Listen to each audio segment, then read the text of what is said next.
confession.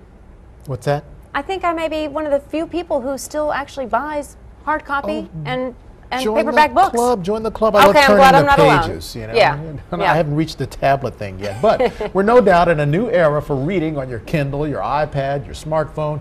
In fact, there's a whole new movement that's being called social reading. Allan Hoffman, our tech guru, is here to discuss that trend. And Allan, welcome.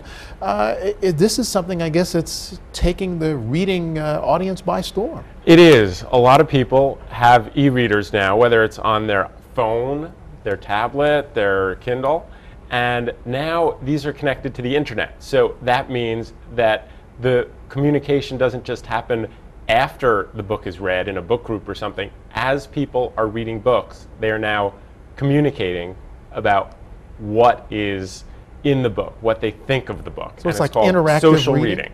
Wow. All right, so let's talk about the new buzzword that we're going to be hearing, and it's called social reading. Define it. Social reading. So it is communication that's happening within the book. Again, so if you're getting pop-ups as you're reading a book, you get pop-ups, somebody knows what you're reading? Just about. It changes depending on what app you are using. Let's take the Kindle. Okay. That's one example. While you're reading the Kindle, if you have highlights turned on, you can see popular highlights. So you are seeing other highlights that many people have pieces of it, quotations that other people have read. And there are some people who now, when they get a book on the Kindle, they're not reading the whole book. They're just reading the popular highlights. Just to get the interactive the Cliff Notes. Yes. The electronic Cliff Notes, right? It is like automatically generated Cliff Notes. But that's just one piece of it. Other people with other apps, there's one called Kobo Pulse. With this app, as you are turning the pages, you are seeing how much social activity there is around the book, how many people are commenting on that page. And you can add your own comment. It's a little pulsing icon that appears on each page. But That's I gotta amazing. know, and I'm sure Brian's curious too, do real true book lovers like this? I mean, it's a solitary, quiet, calming thing that many people do. Exactly. I'm with you on this. We're a club of three here, since I also still stick with regular hardcover, paperback, hold in your hand books. Yeah. And for me, reading it's much more of a solitary activity.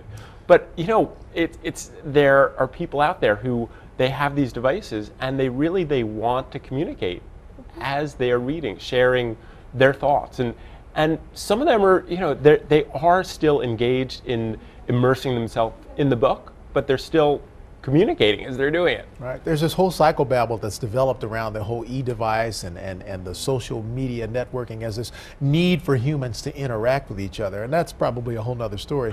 But is there a downside to this trend? I think there is, since clearly many people, as they start to do this sort of thing, as they start to feel, I need to share my thoughts as I'm reading a book. If I don't do that, I'm not, you know, with the trend or so I think the typical sort of reading where you're really immersing yourself in it may be fading away, and I mean I fear for that, since reading is something that, you know, I value so much, and I think we want to pass that on to future generations. So final question, is hardcover books, are they going to become obsolete? In your best guesstimate? No, they're still going to be around, since I think people still love that object, and even though we've seen, say, CDs and lots of other things fade away, I think the book is a great technology. I think it's going to be around. All right, Allan Hoffman, thank you so much for your insight and analysis. Thank you.